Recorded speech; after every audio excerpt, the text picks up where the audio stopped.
upungat. Kailangan ng kaunok, chay karusian, mapil niya namperen, pay po tatupungat. Welcome karusian. Welcome mong nan ansong ka school. Ikamele me tong tutuk chay melang ka school ko to mabluya. Yaden, me coach kay me pilnen kaparan buhay tongon kasansal kay the song kay me chay lang at atarong atame. Mawesan chay masak lamor, chay masak kairua, chay masak chay masak kamachela, chay masak sin kolapea. Ari song machay koros bawa sama coach to yang jangan masak apa kasi yang jangan manaman kasi jangan lembok nganan pain counta pain inang chekan. Ari pwede agad yang chay kailan counta pain inang chay kana ble unang mo unang machay kin masa pwede kinangita law kinangita masakatak sin me kot ari pwede achay milminan utuk achay kach ala rongorong da kede lang masa boy karata yala me kuch mapisen chay yala ksen chay la karta chay ko do rang kauno abuya me kuch mapil tatok lao chay kawagala chay mata usang masak kawagyang mata 1A na ta komwat komwat yang bilang tao kang masel magagan masak ko anda lujo pero gatu bukata patat bene Entero ya me hago chocar hasta saca. Arre. Ay nanangga sang balong ke chai, waya ke man sumak chai mai diang kau na chai mur. Ismak chai banana na begiang, chana na begiang masana. Kai takin achai ka kain kat. Chana na begiang got kai takin dama chakin o dama ke chakin an lat. An sumak chai mai diang kau na chai mur ra ko sudan ya. Bawasan bana chai mur dong ya sung sila pa chai la. Chai la bana chaka baka pona chai bam to lan. Po kan ka ko lang chay ti kapaka perchingata chay pa postati so tkach. Amen. Kap nga coach. Wow. Mowe mele kalangan ng coach pwe ki esna kin mor me eleta ipilka kyang preng. Ta chang kumay suchu coach. Tay sesak may klok tepe away ni suchu. Kalangan ng coach so chay ustong magchayla na uya ye kap nga. Kalangan kiyang coach ay bilaler imun dar kalangan kiyang kaon coach melel Norin sister Lovely lalapwach to na Nor i yang chabiata krupech apak chocho pilan suriri sa dapat yang ri imen ya chay kapin kalangan ng kaon coach pwede ay pil Nor es yes singa ko pil prang yang pa yang kumaile na chay tula chok chay koros ka wala nga chay mata-mata wa chay mong yung rang kaon coach kay dagan ngay kalangan ng coach ay pil tanang nga chay po yan kakpil ngata chay leo penay sa uchi kuwache chay leo peno kapakat hallelujah Jesus hallelujah Lord sam labalap kalangan kumi sa kapinga maraming coach kalangan coach men manaman coach men meyeyas coach men magunbakong kich Lord sa kalangan kiyang kumamang coach kalangan melen Esnakin more na mimichira naman kich Lord makakaleta san pilka prengel pene nan tupson way watch my coach kalangan sa kalangan kiyang komo Lord sapol mamu kapik sapol mamu lalapwach ponach more Lord kalangan kiyang komo melen mas na my coach kalangan masapil panew kupene my coach kalangan mapilkitan kich pasan pilka kleletonan imuntar yay proyektar sa silu may coach kalangan Lord iyay kapakat may coach kalangan kumuyan kachin stawa sa kich yang kich may coach kalangan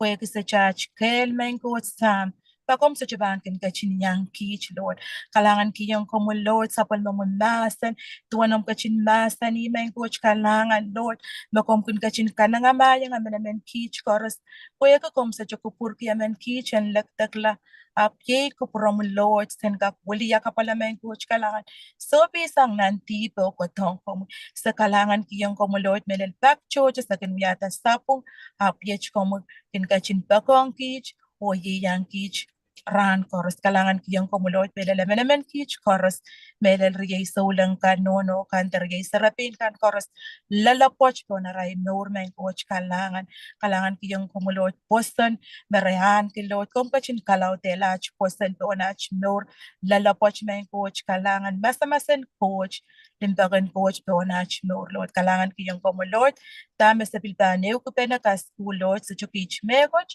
sa church ke la pieng ano mustarawul Lord Napan kachin kalo kaya Lord may their sister love them naman kich chorus dame sa paneo ko pene ay komo meban kachin uyat sampatak mau meban ka wait amaray ni kich o pilkaim sa kla achi openin sa uchikoch kalanganin komo Lord sa chumen koletisang komo me coach Lord komo men kin sansa lo lingaling kila me correspondach Lord kapyung lingan wa chorus Lord and kin purawang komo kalep na manamanin maran kaun at sang komor Lord ye Jesus Christ.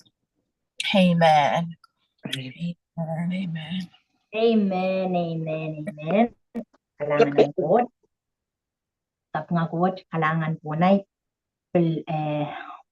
chay bantulan na chay kaskulin po kan ran wa chay kami iman pulpuran chay kacaman po chay doon na chay ko saya masak masak o ya kayo na chay lang sa chay ko kaya masak o ya ngay tao ngay sao chịu anh xuống chay qua cũng là ngay sau chịu masak các bạn số lang may tiếng anh bắt bắt silang muk then kakao muk các bạn số lang may tiếng anh karkaran quan số chay là sa ngay sau suka pac-paceng suka kuya kaunan achail kakayan kaunan achail mata-mataw kaunan achail then achail future da tama chay kilalang mo chail ari nenso machawe kitwen yata no kasampal ben ngayon no coach kachiyang itanan karyaon tumoti isu masa niyang chail no coach so kachiyang chail nganen masak apo kachiyang chail nganen manaman nganen lumbok o nganen pain kaunta inang chail kan Ari, udana na sa maong child me, tama ko at kachiyang child, kahit akan ngayon me bang kang kamatang child,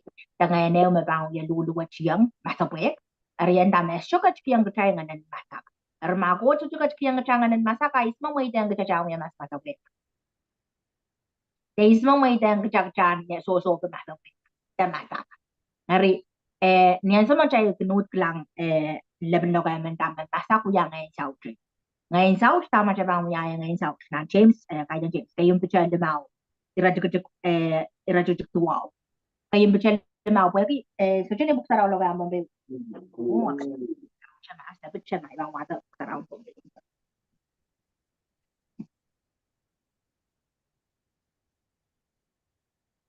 Hey, Jay.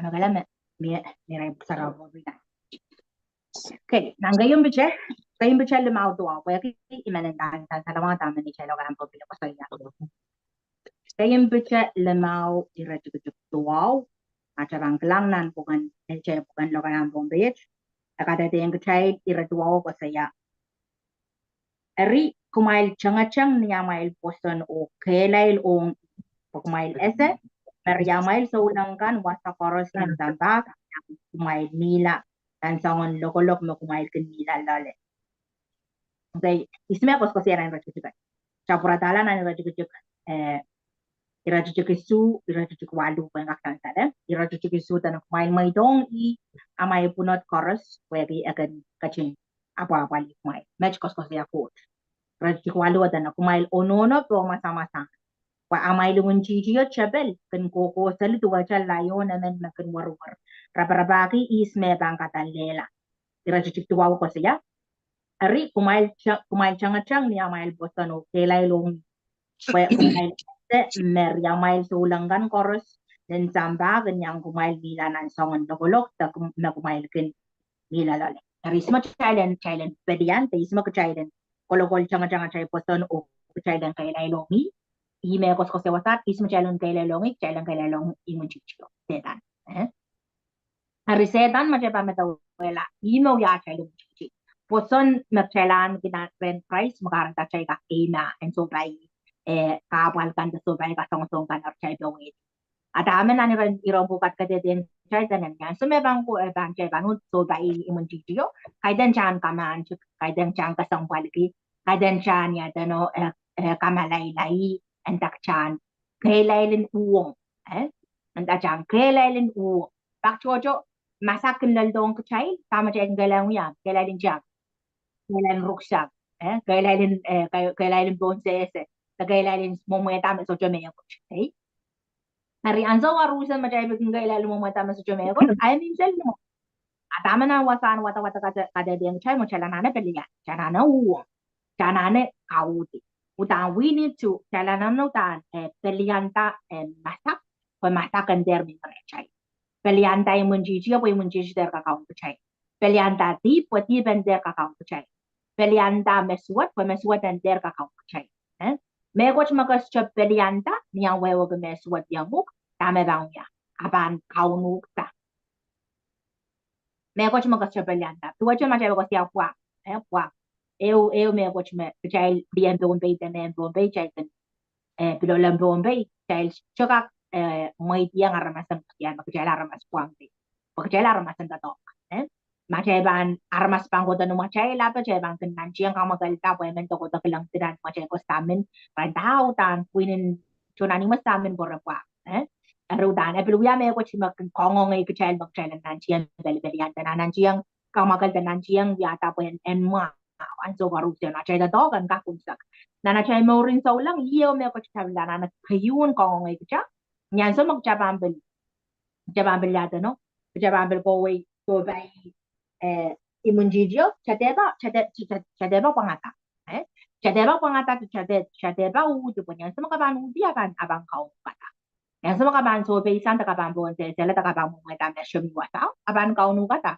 payan chabela kayun lalo kong tato bukit kamatalan la o lau ko lola abang proto ari jaga kailay na chamo proto lang kailay po yo ko wingi cha ko ya niyan so imunjia kung nasa macay kung kailay abang kamatalela abang kamatala man so maka nanchi ang kaus abang kamatalela wi an so maka yadan an so mabandela an so maka sola check abang purang porsa abang purang porsa ngartua jabal na chabang karasaki an so magchabang din bilang kasto tan so magchabang din rong aramas pangko sa kacau tantaki dan aramas ako sa Dama kabambil pagkakil, kabang tantaki la, may ko, kabisya may tawa tao, silumawan. Yung makabang puryang may ito, maramas pan. Yadan kabambil pagkakil, aramas war lumam, lepele pa namin bururta. Ari, yung mga naman dito mo, bangkin awi o lao kabang, kadeta may ko, taga sola check mo, ayan sa may bangkin attack. And sa may bangkin check ta, maun, taban check ta, kauya yung pagkita, sa man, so wag ang nalili, kasi yung minanam karakar, check se. Ernan, kayong bitsa lumaw, ay suko dalal tuwawo. Nalo kayang wire at tuwa, resist him, resist him. Ari, ime man dyan, ime watong chay so kan raw much, kailan balian, kailan ka de, yaraman kaya sa mamiyang bunga ka chikong balian, imun jito. Yaraman kaya sa mamiyang bunga uta, tiyang nanamaw rin so lang, so karos makawala leong kakagyangat. Yaraman kaya sa mamiyang bunga niya, no, quality tiyang inawang coach kan, so magalananam ka pala, kaya nga lang, kaya no kamanong ka na ito. Imadama ng karyang orange lumawi suba kada din child cheba mo morin poson kay dagan mo morin dama ka chay kung kakayan dama ka chay ka nagirkilang ari poson pangkin kilan lahat ay isang tama na sa chay kakilang nasa chay kakilang dama kapal kan na minumon na sa chaka machakilang way kilang masa chaka kilang kasong-song kan masa chaka kilang tamba masa chaka kilang aramas masa naramas awan aramas ngilan aramas iwasame kachay kilang niya okay walang nalo kaya ang why makosaya sites where di tama ka kilap o tama ka kay kabacha ba na song riawas ka na nalo ka ang Bombay nani child lo ka ang Bombay at karyang courage na mau isuwo nan wasa tapos sa yater karyang courage na mau isu tami ko saya ko wasa ko imang child ang karusan where mau dami ang pungon ba di miyang bungan kaus, miyang bungan belanda yung jijio, miyang bungan kate may tang mun jijio ang kakao. Kate may tang dame so nilang kan may mun jijio nga tarato po yan kung koton yeyuk akan bilbebe yang right. Karyang koran sila mawisu kaya bukara masan da poson maka-child kinumuwi. Kaidek marain and paluar. Kaidek marain and paluar. Takot marain and paluar. Kasi bang kau takot marain paluar, tongan magcakun rong ibang kamarain ni acay paluar acay ka. Tongan magcakun gilang ibang kamarain hinan acay mat pataukan. Tongan magcaken ibang kamakit acay kakain kanta acay uyakan. Eri songan koros mauya kesen wutuk imauya kakain te imauya kamarain and paluar acay ka. Tama kaya saya imauya kamarain and paluar. Tama ka mimilala, ima ka ewe. Tama ramas ko sa yayang ima ka kaskas. Tama yada no, tama sampaw yan na so what ima ka kaligalang. Sombo ka Rusya no ya kamaray ng baluar. Just chita tong tama kamaray ng baluar. Kaya banda tong ko poson. Ako poson kamela ko. Kamela ko na ni Ryan kan Rusya. Sila bilibil tama masaman kila, kung kamela sa walang kutmas. Jadi beli-beli dame ke nanan so kan kamera sa pag nagpushmasan. Jadi beli-beli dama ke ya dano dama ke sayer kan kamera sa pag nagpushmasan na nasan. Inani lain magandali. Bak jojo dama ke sayer beli kare ta chai beli mata nga cukup tinang kasong so. Kaya kami to ay kakayang meg na may so bay rancho ngay to. Udan bambil kakayang ang kita tong ko bin atake. Kasi lahat tong kaya chaposon. Area walk pasang panyan sa mga tatong kiyang kel, katatong kita magkakayan. Anyan sa mga tatong kiyang bosan, katatong kita mag-coach kakayan. Area walk pasang. Tama coach kakayan o tama kaya kakayan walk pasang. Coach kakayan may karusiyan. Kaya kakayan when may ekis. When back to when kasi nagis magjaginaan kayo, when biso siya kintatong. Kaya ba kita? Check na buwan kila apoy ka, kita nila loko may gana. Yang lele tong kanak lang pa ngayon na to niya rin may gana. So niya rawan sa masetan paano tulong. So niya rawan kan kay puya kila nang kape chikit na ano mas bacho pi tani sa pungan ay deleng nan kaapal ngay puputian lalaw tani kalula chow yang kalula pa chow pa kaya lain ting suwat taro ti kapacha pene kan kare ta chay kinaman naglapure kasi nita kay na okay ari i makarta ka sampal chandali nabanana pelian po kita ang sama ka pelian kakirtan ng ema ari ini mga siya chay lang kirtan ng chay Yaramen kajama mo rin sa ulang waya galawin so bay mun jijiyo waya galawin tatong yang mo tatong kita mo ko sino yang lang kaidagan tamba ma ko siya pandang tamba ang kanana waya galaw bugo aramas men memory ang kaon kabanana ter an gud mata-mataon makakomat kamen kay makarusiyan kakakal makarusiyan waya ki mata-mataon nakalabala mata-mataon balingan kaya bananane an yaktik ng baluar ni balingan kabananane ina pamakas pa na ima ni balingan kabanbil per di baluar per di balingan balikor siya kan dinus balikor kareta acay bangga aktik lamon monaramas aktik lamon silang kot anso magcakay kachatu mon silang ko cham-chaman poson ekembelian masak Miyang masak soja boson. Miyang boson soja masak. Ari, anso yung masak pang kaunta sola boson. Anso yung boson kaunta sola masak. Ari, song riawat irabelyal. Boson kan kamakit demen god, masak kan kamakit wain rochoroch. Boson kan rojingata wani mon god ang tatok, masak kan rojingata ngayon siya ang tatok. Boson kan rejingata pala mesan nga na chaytan bilang kabayang god kan masak kan rejingati kabayang god kan bona chamor o kalau dela sa ongkang korupsiyan sa kanakanan na cham bueta anso mga rejingata wani mun masak ngayon siya utin masak pang rejingata wani mun kamasa puwet bilang baka bancang uja bona alam ko accident ko nela kabang go ilan na ng masanta to ko amen pang ko ta siya nga kisang ampod nung sorry bang ko lahat school aramas siya nga kisang songan mata-mataw ko pa nang dala chay mas mataw niya suma masakpang kaunta lang kabang yakikiyang mamanta na kamamuring sa ulang agap kabang ko lananin arik ng karata mata-matawon stress, worry, kulang depression. Mata-matawon mang kanila pichay. Iwasa masakili. Di masak niya sa karajingan wani mun masak utana panjang akan lel mela. Mobil mas masak mela. Niyang wewe kriyer memagaba mela, niyan so ko yala sa yung coach man ngan sa magaba mela. Wani mun mela rajingan upang kakilang Jesus face to face. Kangak tuon Jesus niyang bang kilang in and duwen. Ang tama kan kilang coach ng Jabio. Ari, tama masak pang yang kecay. Masak pang kalwa yang kecay kailan so kusot. Masak pang kalwa yang kecay la kailan masabuyak. Masak pang kare yang kecay la kailan so cakap na. Masak pang kare yang kecay la kay kay saroti kay bachela. Liak churur tak. Pagta. Cegin masak karena mas te ko urung kecay na ibang ko laro kulay raman yang nurin so lang sa salpon pasanaran. Ari kecaykin kita mata-matawan kay diyan cecay masak karama aksa masak rochoroch may siyaw. At ama coach masa niyang kecay manaman ma Jesus kachkiyang kecay na maturi sa kwalu. Mag-watch kachkiyang atam nan Genesis theory sa kunori sa suri sa kwalu. Manaman ang kaw. Kahit ang kaw na ramasap kaun ta mekan karusian mag-watch kachin kaw po ko yung aramasan kaw. Okay? Eri ewiya me coach yume kowo ngay chana nakastuleng kaya niyang pagchanyan tatonggi. Manaman mo coach kachkiyang kachay chay deche yadano SM miya manaman aksu chakita tonggi.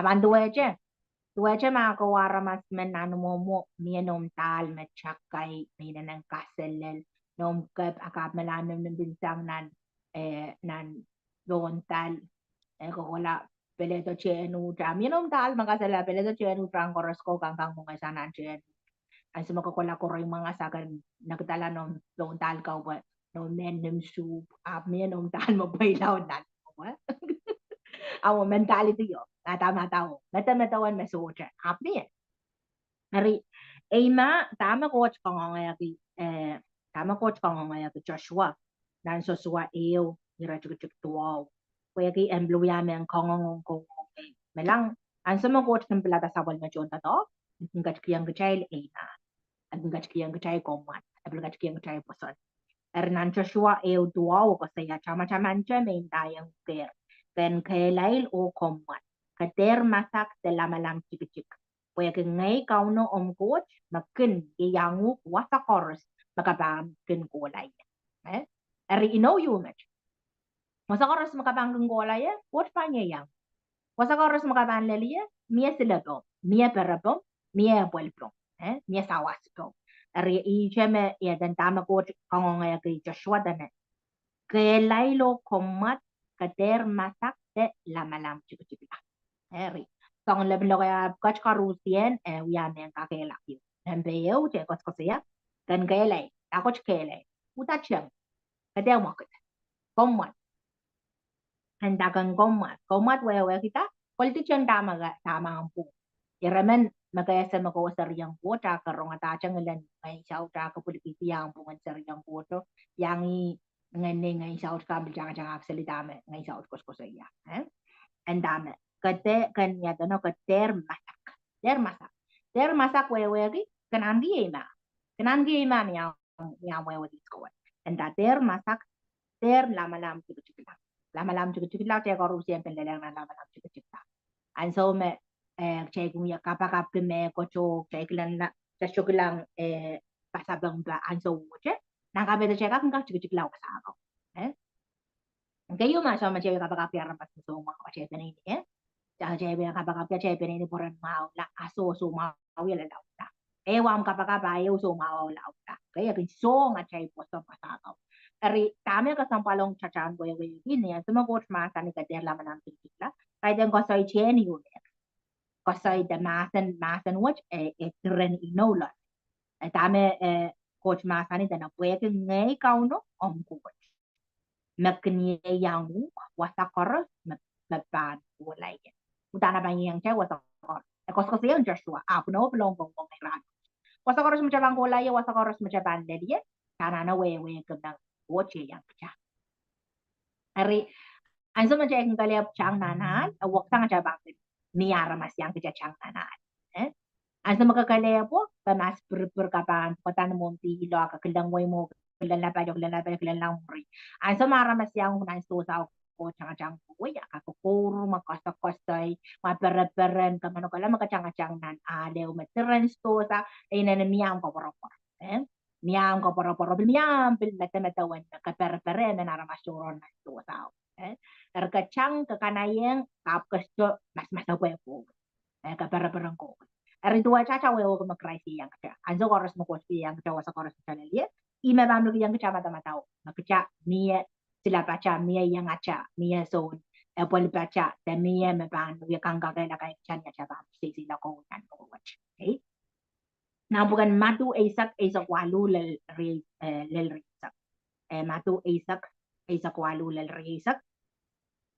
Dame masa nang watch kadete yung child. Ira juga sa kwaluo ko saya de masani wasat kumail ban usikyong mun kaun o nan marki kan po yakinay pagmailan kadete yung rail o men likikan tuen romao niya rail ban kung pang kumail lang ni molen kabungkan kumail te bang punot ki tama kumail ban sabang kita yaw tuan amail ban no kaya panian so ban ko yung kumail tama kumail ban Bokasaikan making kasaikan makumailban kasaya.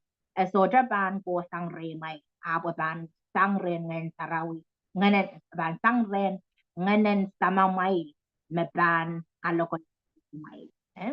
Erbeleo no. Masani yung child me. Ni anso ma jabang lalong nan kopung. Sa jabang musik lang mon malan kopung. Kaya kita magchay manabat patang korong umaw. Anda ka deo punot kita makabang ko sa iya. Kaya bancho punot kita mang chela sa mamaya banaw dekcha. Kadeo punot kita makabang ko sa iya pag nganen sa mamaylo. Me iyang kumayla bang kalok kaya ay kumay. Hina bang kalok kaya ay chay. Sa bang tiyang ka chay out of and tamak chabang ko sa iya. Sa tame ban tame ya dano out of and chay ko sa ibene. Ari tame san salwasach mutan. Escho sabungala ay mag chay ya dano. Coach no yang child iya bang kacing kalau kaya ay child pak jojo jay bang kan koko wong dua jam aja bang kama kamren daban no aja bang kan meta wadar song ko sa aja bang tatong ko buchay lang kakalaw tinang ka petrel kau masya bang porsa ngaja kema kwet chata kama jaw yata sabu tama coach mama tani wasach menian sama aja bang kasinan tamo naramat eu meu coach machana na kiyang kicha nakate punot ter punot tume Ter punot ke me coach poya ke punot pangka sapungela taka pangka saya pangka berjingat dia mata-matawan kan mata-matawan mo pung o ina nang kasampan anso waru bisin magjaban mo may yang acak ke kanan kaun keca tama keca kelangan kaun keca abang dan berjingat dia cai lamalam o tama kus mahamasan cai Rima karta chana na pelian anso mo punot po to kanana pelian iredi sangu punot Ansa may mata-matawan na malam cukup pambil ko to kabilanana belyanta karana red. Ansa may masak pambil ko to kabilanana belyanta kabilanana red. Hey, dari nampukan wiya tapi kada dia yang cai. Wiya bayo isa kwalo len ri sa kayo. Medyo kos ya tuan red sono picture niya so may raben loy sang nanan song kapat. Taja chap chong wat nampukan matuwa isa ko. Tama sis masani manyan sa majaban so bay songon kapal kan songon tokolong kan sa songon kabung kan daw tamon walang kabung at shibanan di bekasal da shiba masabwe pwede coach bangachin kalo kaya ay kichay sa coach bangach kiyang kichay tama chay lang kosoya rinan pilip kaya pilipay nang kung wiya tayo sa kwalo lang kayo ay sa kwalo kosoya Irail Karail long o Banawi genera. Match ako sa tuan sono teacher niyan so may rakan iraut patang kamasan ng board. Ay rai song koson inching koson ito. O barsikaw irail ri kamo rai tanasali rai ti. Rai Banawi rai rang kadar patang kamasan ng board. Aras chap sang watawat na sa palugo del rey sa kayo ko saya. Irail ri ka railong o Banawi genera. Enter pureng ko saya dapat ako yung aramasakan tuan marad success. Exacto wow, picture o son up sabang generay. Pain kumail and kapungata. Menya pungmon silang ang kuwot. ma sen bagyang kumain ta se en bagyang coach. Resak puesta soda kak chokodisang kosokosoya tame ben beach yang klanger oronger. Resak ewo kosaya chon molan kopung labalabo erit kaya yung ra ni kelay o kasalaga iraila. Irail pel soda kak tiarata songon karabe eo meraban kak kalau kaya kin ira. Para masakan din katunga si coach tuwen meron yaya. Ari akasaleng chay man lang niyan so me picharo son ragasinan mo son ko ko sanat labalakaw tamara ko saya. Ang sa maragay kalipiyang raragadar patakas at render lok sa limaran Jesus. Ay sabang rako saya tanan may nagpencheck menya mo po mo silangan kao. Chailan babyang aramas tag chailan babyang coach.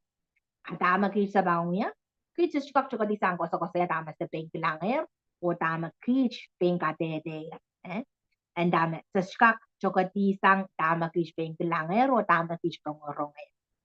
Ari agyang ra ima iman ta iman ko saya tama po ay daga na iman ay iman kamay mo kay daga na iman niya dano kapang atawasa so tami ra ka dedeo wag marang kaun Jesus mare ko saya ran ka der ko saya kay ma ikamela ma ya dano ma che bang bukod na ni ran irang ko che ko saya men Israel ut log salir aray mo so te eten isme me eten picture te eten son makorosa nane sela amo inarabanta wow taban udisang ko siya kan bagi kay daga niya at kau ta markaw makamaw rayla abnian sa mare bisa chicken kosay te irairti maragayang ray mara Jesus sada may kader ko saya kung ngiran kailay kader ko saya mara Jesus kader patangki mara Jesus kader ko saya yang aramasakan mara Jesus at kami ra ko sa tanak may nang kadede nenya mo pong rera kejailan bagyang watch tag jailan bagyang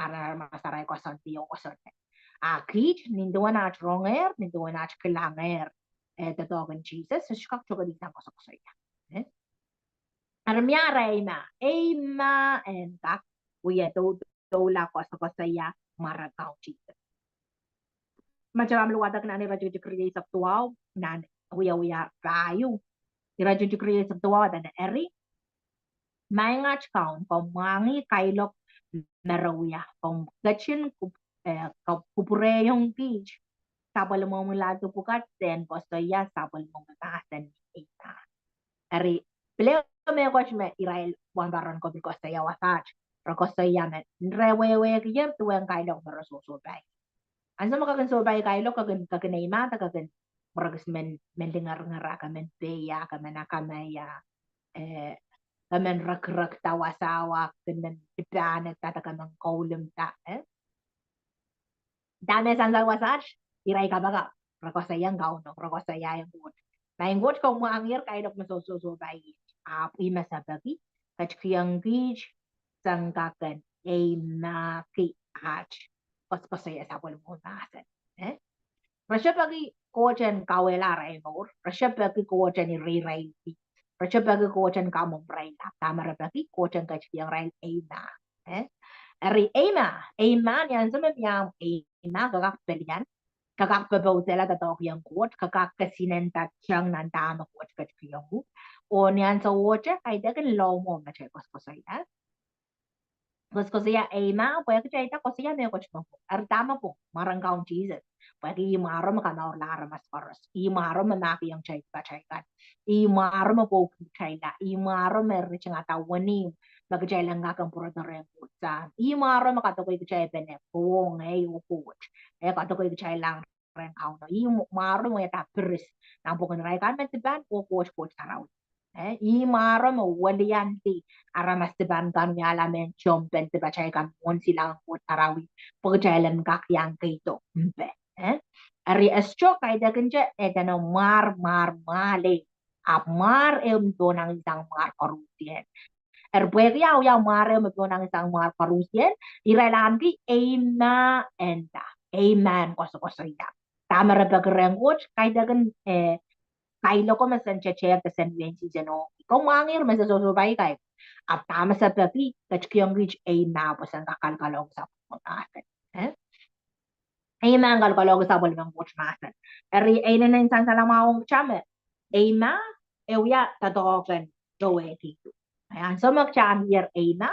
Jabang ka kan gumong yung men. Doe ti kay dagan men lu. Ay so mamya mo ima po kita kay este. Kay chan sum jeng odora na siya baba no. Kaya so jogan ko tan into na aramas di pigay me ban suwa di dak dak reno na baba.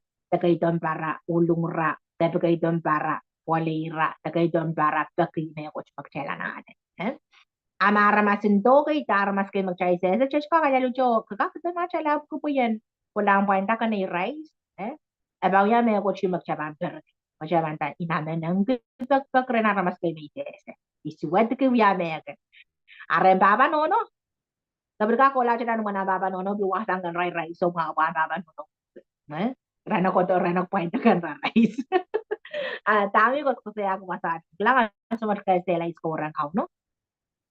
Kasi lang ko to mo silang coach niya masa puwet. Kukuntar mo silang coach niya kita. Okay?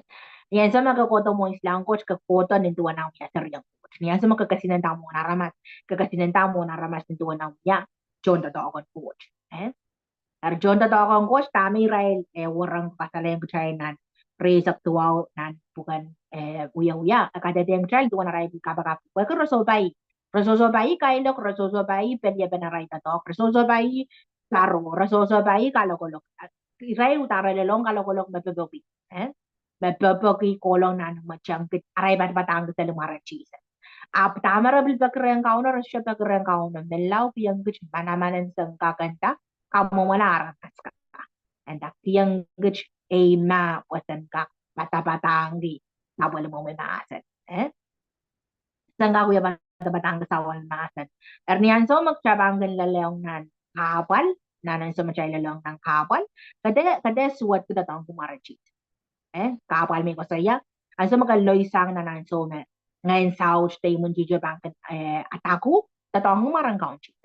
Tatong kumarang county, tatong gin changkray, tatong katlasan ngayon taraw, tatong kumasan ng coach. Ima kasampalan siya na samasan ng coach. Pansa magkasamasan ng coach, kablikak, man, tatong kumasan. Ima bijari son ko saya dane. Pwede ach kailangan ro, pwede ach ronger, so suka kuti sang ko saya. Tama git kailangan ro, tama ro. Are pwede achapil yada no, pwede armasan ng coach, o pwede achapil SLR, tuen limbakong coach na nachamor, amambil kiyang gja, achapil mang achapil kakadede masan. Dagajambil kas kasinam kita tama nila tama po. Pag chocho yung makata check-in masabay ka tapos siya sila tama siya ko saya. O anso magaloy sang aramas pampay ta kayo may ko siya kala po sa kana aramas kumembay ta kinlalako. Ari anso magkakosaya maasanan ko taman banta. Apo nanang ko siya wasa cha cha pwede pedang riyo may ko mabil praksang ta punya nando ko sa namo ko saya. Damen men song yaw na wewe ko maasanan dito. Ari anso mamasa po yung count ta chamo yo. Tama kung buju ko do reja. Dikang. Anso mamasa po yung count ta chay no yo. Dikang maganda ng pati. Ani anso ma person magkakaw na chay no yo. Ema nakin kadok. Ema. Ka ema ko saya sabang niya wewe ka mga saraw melanaw yaw te kunuk tongkoras makabang ko saya. Anso magkasabang beta kayo. Akabil Akibak ngay bang karasakin ngayon. Yan so mga kibak ng sabang aramas ng beta. Bak chojo aramas ng bebedak na nanso marawala ang bebeda ko. Ayan so mga answer of jet ako kotong yan. Yan so mapasabang ng jet ako kotong yan. Pabilagay ba kachka kotong sabi. Kische. Ariyan so maraban bedak aramas ng bedak. Ibanut sabang. Iban sabang nila egis mo kotong yan. Abnyan so may job ta sabang nga. Kosay ibang jet ako kosa na nawaya men. Isya madawa mo. Teme isyo kau na batami iban tatong piyan mo kan. Ari anso me kasampalin na sila masan ng god. Pansa magkaya sila masan ng god, akabila sila rong ata kabichi ang god o kaya sila paki we masan ng god into when kawitan ng saraw. Kawitan ng saraw. Tama sa sawa sa asya. Anso yung masak pang kau na mong yung kasola tatong piyang pung. Wako sa tatong piyang kasol. Anso mo puson pang kau na mong yung katatong di ena kasindan ena o tatonggi ang pung ninduwa ng yasariyang watchman paganda. Pelian, tatawag ko naman chichiyo, o ay mako ko sa yachi. Ay mako sa kasya na pong medal. Ari nan Revelations tanang pugang kaudial isa kriyaw. Irajujuk isa kayo. Kaudial isa kriyaw. Isa kriyaw irajujuk isa kayo. Wasacho ko saya nan lokaan bombayo. Ako saya ria child ko kalawedier sang ni enchan sumbulo o sang ni memelelo mere kateteyer. Yay me resort kasambaliti ar nor lelong nela. Kawadang nalo kaya kuwaya. Kuwagi. Masachin da ria child ko kau. Ria child ko kalawedier sang ni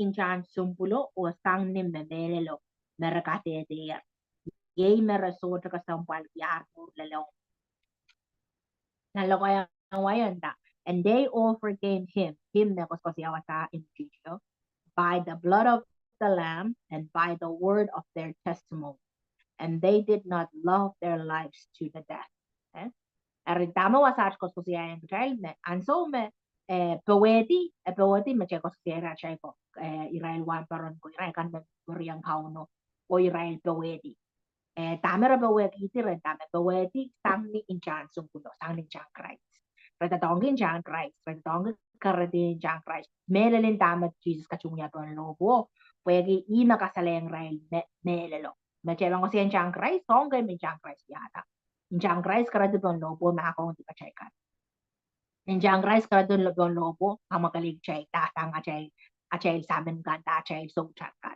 Injang rice kada dun lobo kang mawala chay so kan.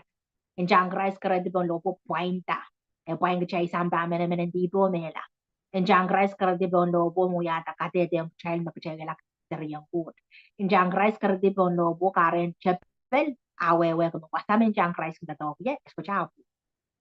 Yaw kate Ria ko saya wasasan kaudial isa kayaw and dame ria chaygan ragum bawedi sang ninchan subul sang ninchan Christ o sang ni aral katete the word of their testimony katete heyo me ko chuma chaybang ko lang and so you mam no wakla awya katete eyo kaidan jo aramas mesi ababeluya katete ewong masa kadete wong wen rochorach kadete wong ngayon sao de seta no na ka at oras tame kadete yang ral mo kasulaw yang sen arpenini kasulaw yang sen aray chon aray wasa ko yalar chon melelen nan arian tame iray pewedi sang ni injan sumbulo o aray kadete o resoja ka sampal ki aray no bilaw lolong mela Nang bukan wiyo makabang wata kala nang bukan wiyo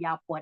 Akat kada diyang chay duwan yan sa ray warang kau ray lut kalong kemaasan ng puot. Murang Jesus akat kastala rin sa tanan lang. Anso marachapta yadan. Anso marachapta kalong kemaasan ng puot. Rasyo matawan maran mela. Rasyo masak mela. Raloy isang song-songan kalogolong rin. At bang la moran picture reason. Iray babagi ko lang na naman siyang moran Paul. Back to jokin babagi kemaasan ng puot. Tapos chakay den mom kamom law resob lo isang den melimel law na tao karyang mela filmia and anso me Paul iray kan me Paulo karyang mela ray kasi den no pulikin gayla nalo Paul buprayang kasi nanta pelel ta ko ibat patang ko mga sanan po persong kalong kay melet ray lita and tamaras chaka sampal kaya ray no law na no Ari Paul bibeng ko sa tanan. Nanor pon samba awya ka bayo. Wag yung kumail. Masa nung portion del reway. Amay mela awya ka bayo ngye. Puy pambelele ang nandang palalar pain sa may. Ipan lalawasan no utaan. Inawong ye. Ari irais cho masak mela. Tama je ko siya wasat. Masapuyek o ema. Ema nakinsang niya chayo pasan. Masapuyek kan go dosang ni achail ta nangka betul-betul lah achail achail mo yang nganan masakan kaung achail ta jam-jaman memiam mananan miampu lembok wat kecil nganan lembok mentang nganan lembok kaya kata mendola sama jam lama maunya ngai tahu dah mentang nganan lembok ong nita aramas ong aramas wat kecil nganan lembok ismagan kaltoriyo. Juga cakai, biar pakai pertan may isang ko kakilala kini mo kilalaan juga. Ele so kan mas kaltorin juga pachet. Eh? So, kama mayro sa akin jabet basta nga aramasan lumawa jabta kamorong seldi katropo sali mayro ko nan kapeto mo jabta lilingar tano katropo naramas manaj. Nato naramas sa ikman perda kachero mo ko yang kaltor. Ari, tama karta coach coach yung mana-mana talk. Panso maramas pa yung song ko. Niya manaman bawe di kalitorpi katong-atong kita kalengar-ngar ki men kaneta kailong ki i mga nalimbak mo koyang mo pagkita kanggak pokpok anso maramas pan wiya sa bungo mo niya manaman na pagkita nga nalimbak mag-watch kachiyong niya manaman belata kabang kanang-anayang pagkita nga nalimbak mag-watch kachiyong karya kasluan tama nganan karya ang dumatiya isume ko sa kasluan tama ko kachkin jang nganan pain counta inang chaikan ari nang chaikan bak chocho ngay chor imo man inang chaikan mo ngay chor ay sanamaw ay bay ay petrol ay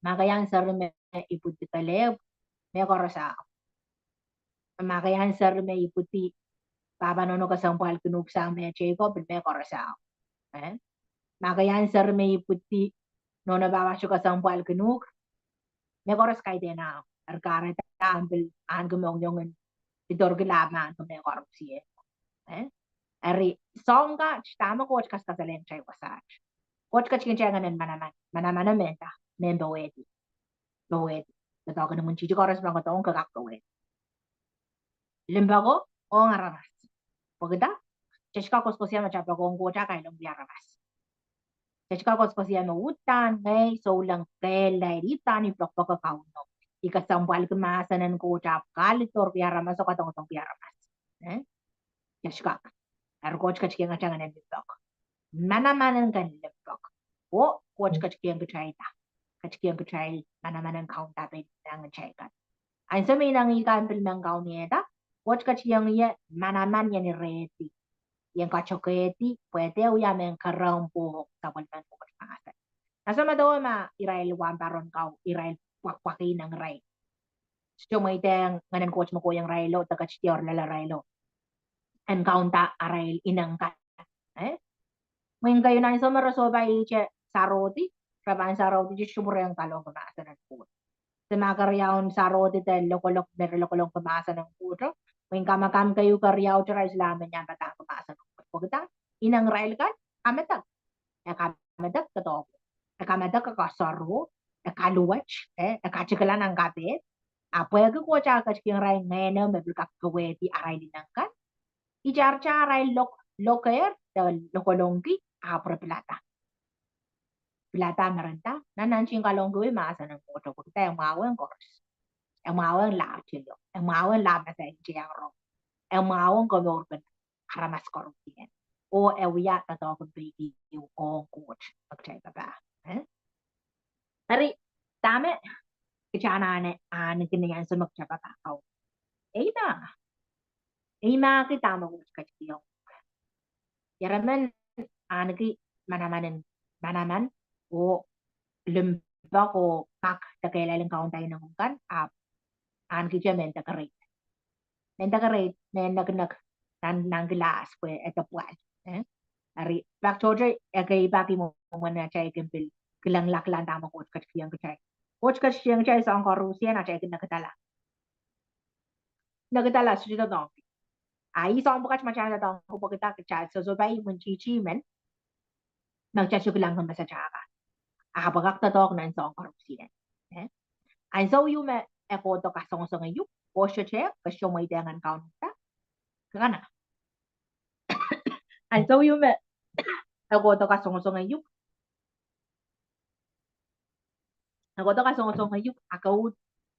ako dengar ta.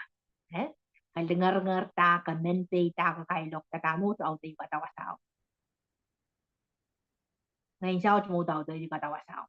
Kamay teng amo ng kanan kaun ta makareta murisang saron bang ko to murisang kaya nga luporeta armas kay nampo ko entelo ko law nampo ko nung murisang ko siya katapot kay dagan masikos ko siya yuk kay dagan ko marabil no kay dagan tago ko siya bulupong murisang ko siya mo na mga lato ko ma ko kasaroti ari murisang ko uya susuwat ko wala ma siyang ray bagi kawiyayar may ko siya ko kaperen o moray o social dengan moray hari kiyang saro atame kasampalan challenge ese challenge pelian natawagan ng Munchichio ang sama dyan siya pelian natawagan ng Munchichio siya mo itengan so kan episode spy or isa basu ang takadang mo itengan ng Munchichio so kadang mo itengan siya pelaan so ari macam mo itengan siya pelaan so siya magchapulikit ya siya palio chapulikit poson mo kuat kachkiyong yaw siya mo itengan sa chaktok ari chanane ta pelian pelian resist chanane pelian o chanane ina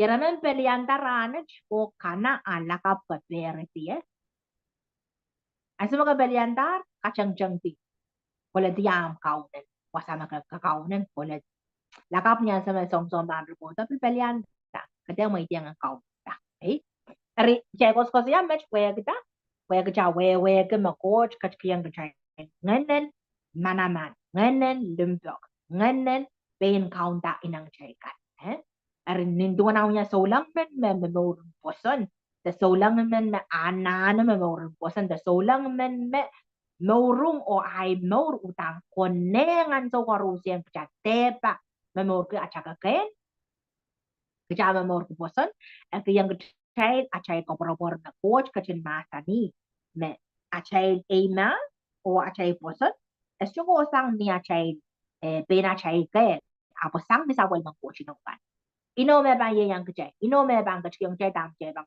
saya ino me bang kachin sinsilay chay ino me bang kachin kauna pata uya ben alan kachay lang kakantong let ino me kachay yung kachay let na nganan coach mamimirem dengan coach makachkachrem nganang coach makachkachreyet dengan tarawi ngayon eo manaman ngayon eo matrendebok ngayon eo kachkyong ma and kakao dam kan ari anso kakwewe kita chawewe ka ngayon tarawi makachkachlala siya na yung stone bayo ngayon makachkachlala man kelail sang manaman sang ngayon koros mamiminin sampa Yang semua cawewe hirawat, apalagi yang cak ena, kita cawewe ke macawawan manaman makakaon ngayon korusian apa? Kawawan manaman dak ngayon kuat manaman sang ngayon korus apa? Ermangen makachkachrewan manaman sang ngayon korus ni samba, atama ka ban berberki, tama ka ban masak, tama ka ban beluye ruk pisang, kita kawewe ki ngayon kuat rewan, kakong may korusian. Iwas sama cila na nakaskulen, erbich, natong pi erbich. Erbich we, akibak chay banggan kosay che. Anso me inangan utuk banggan kaunta, jangga kosay che. Solat che kacha kosay kan. Klabala piltuan long kaunta. Nung yung che kan gawin kasawal. Anso magchakos kosay ya, masan ko, cham-chaman me, kowa chembasan ko taraw. Kosay pelanano ko wi saraw kahit ang kosay ko wi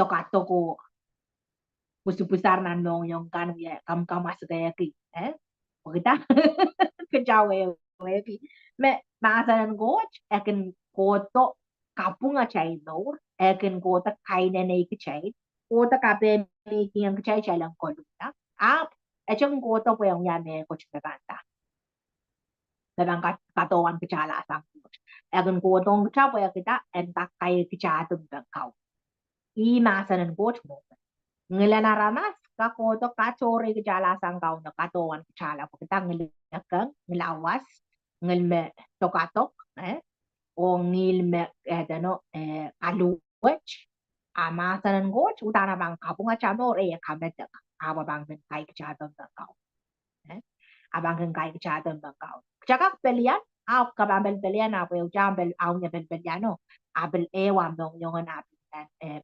baba cho ki ambel belian asa no moto o kap be dano kap kabe mi yung bakana no ko dula ai hari kalano coach ia chela sa nung bunga chmekin chela na belian tayo mun chichio o chana na ina eh kana belian tayo mun chichana na ina amau dong ko macabang ko siya met amu nang kan kana na kauna imun chichio kana na belian batang kemasa ng god kana na inaki am inangkan kana na kauna eh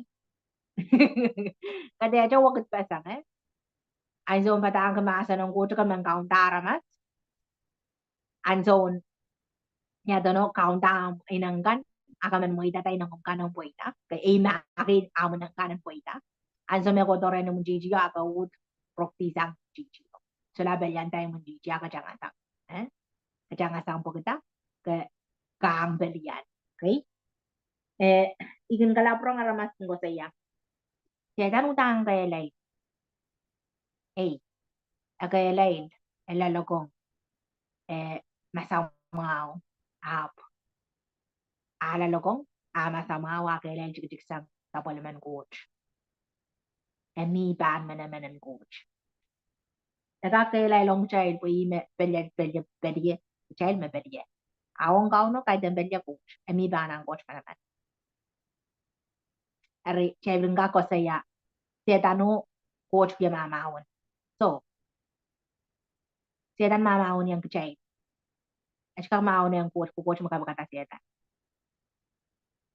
aban kiyang child ka kiyang child me coach mamawon setan so kay den belye coach child me kak mamawon yang song ang pichi child po child so bisang kao weda asum child so bisang kao no abanu kamata ko ang coach makabakata child rime na nanchi ko ngay anh so magjasola kau ta kiyang ko chao so biyang setan cha kau ta kiyang rime na nanchi kailan so biyang setan ka chai nud ut perperan ki setan na chai so lautan ya ta ma ko cha perperan ki chai lang kau ta kiyang ko hari tama chai ko saya na ki ang batang ko na asan ko kate na ki am nang kana ko ita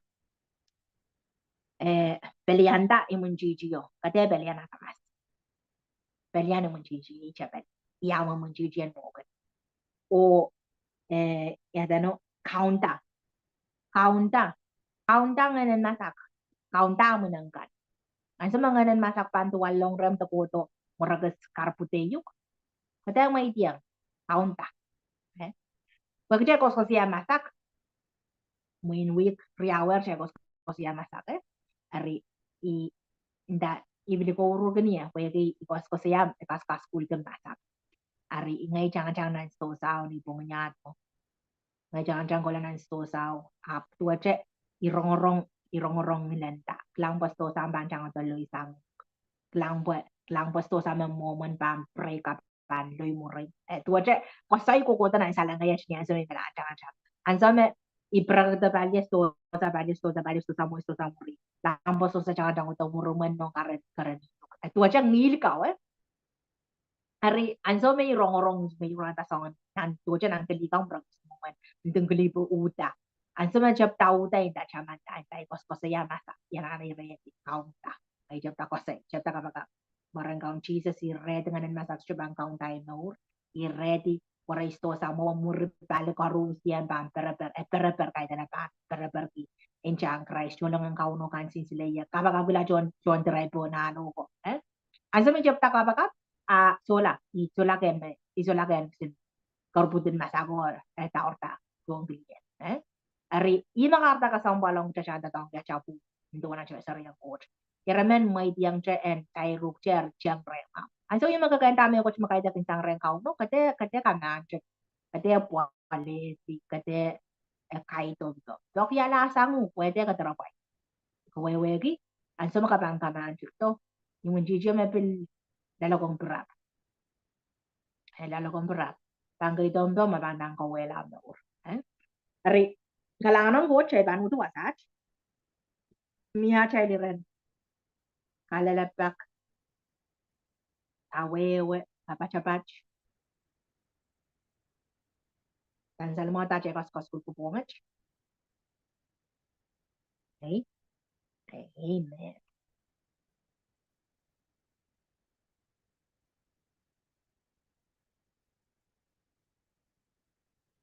Amen. Kailangan ng coach. Kailangan ng coach o kailangan ng chay korusian. Chay paano tuwasat. Dami ko siya ng kapwa naman. Utang chana na pelianda. Jadi bang may tiyang imun chichiyoan pachik siya. Jadi bang may tiyang tamak siya kan natawa ta tamak siya kakayan and count ko siya. Tama ng karyang koran sila mawisu kada diyang child me. Child, yan sa mga child ya tapos man kuwat kay. Kaya utana na natong tamak siya kakayan. Jadi tatong kita tamak siya hanlap. Abutang chana na tataweti. Chana na bawa. Hari sobay masakan. Sobay tama kaganyata no nakunya men kalu match ta men kalu wache babakaw no. Kabanana sobayo kaudi. Sobayo iredi. Miya may beidak pungach ta songkoras mau sansal mau.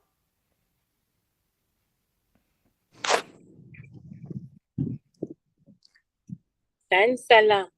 Thank you, Teacher Love. Amen. Jesus. O bali-bali yan naman chichi. Amen. Kumarang kaong Jesus. O bali-bali yan naman chichi yun. Kawela. Te any ready. Any ready tama ko chapi atare. Te ende karompa. Tama ko chapi.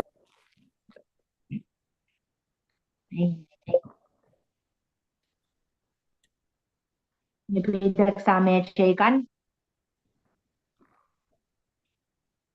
Mau. Okay na. Mau okay. Ba na kapakap? Kasama kami yan. O dati bilyang kapakap. Bilyang. Ako lang at kasabal kalangan ng kauno. Kaya kita kama siya ko school gusto kan ran. Okay?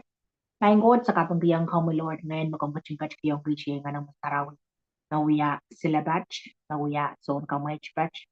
Nauya son batak. Son kawit mau main God. Main sam sa kapampiang ko mo meron. Ngayon men tawid makumpaching-kach kiyong preaching ngayon magkakong may karusian ngayon mamanaman sang. Okay lal sangan kan korresponden sa Kapanggiang ko sa mulalawat ko na more sa mga pilibil. Tama kong bachin-kach kiyong ramen and teach my samples na bisoso kung munti langir. Main kaun kalangan pilkich kiyong gish ay na. Nganan kaya lail ki ach men ipaba ko mo ng kabaran ko promo main sa may kur kalangan. Main kaun sila di ach more karusian main sa may kur kalangan man yan sa may munti siya bang puto.